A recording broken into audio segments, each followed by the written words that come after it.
ડાંગ જિલ્લાને તાપી જિલ્લાના સોનગઢ સાથે જોડતો વ્યૂહાત્મક અને મહત્વનો મુખ્ય માર્ગ હાલ વાહન ચાલકો માટે આશીર્વાદના બદલે અભિશાપ સાબિત થઈ રહ્યો છે.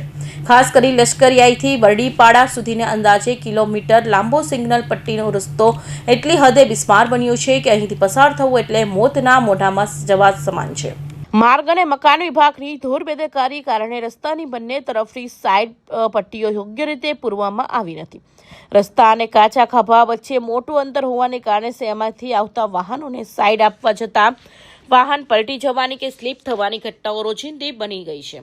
સિંગલ પટ્ટી અને ટ્રાફિકનું ભારણ આ માર્ગ સાંકડો હોવા છતાં અહીંથી આંતર જિલ્લા એસટી બસો, ભારે માલવાહક ટ્રકો અને ખાનગી વાહનનું ભરણ પોષણ સતત રહે છે. સામ સામે બે મોટા વાહનો આવે ત્યારે ટ્રાફિક જામની સાથે અકસ્માતનું જોખમ અનેક ગણું વધી જાય છે. લોકોની મજબૂરી આ રસ્તો માત્ર મુસાફરી માટે જ નહીં પરંતુ ડાંગના અંતરિયાળ વિસ્તારના શિક્ષકો, વિદ્યાર્થીઓ, ખેડૂતો અને શ્રમિકો માટે એકમાત્ર લાઇફલાઇન છે.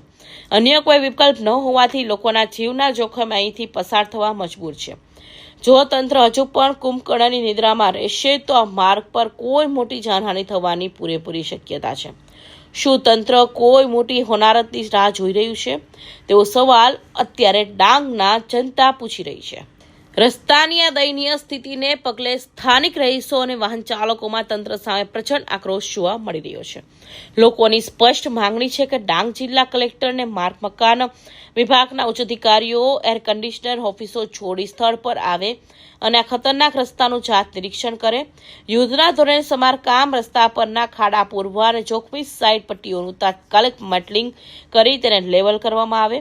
આ માર્ગને પહોળો કરી ડબલ પટ્ટી બનાવવાની કામગીરી વહેલી તકે હાથ ધરવામાં આવે જેથી ભવિષ્યમાં અકસ્માતો અટકાવી શકાય. Sadiq Pathan, Hind TV news.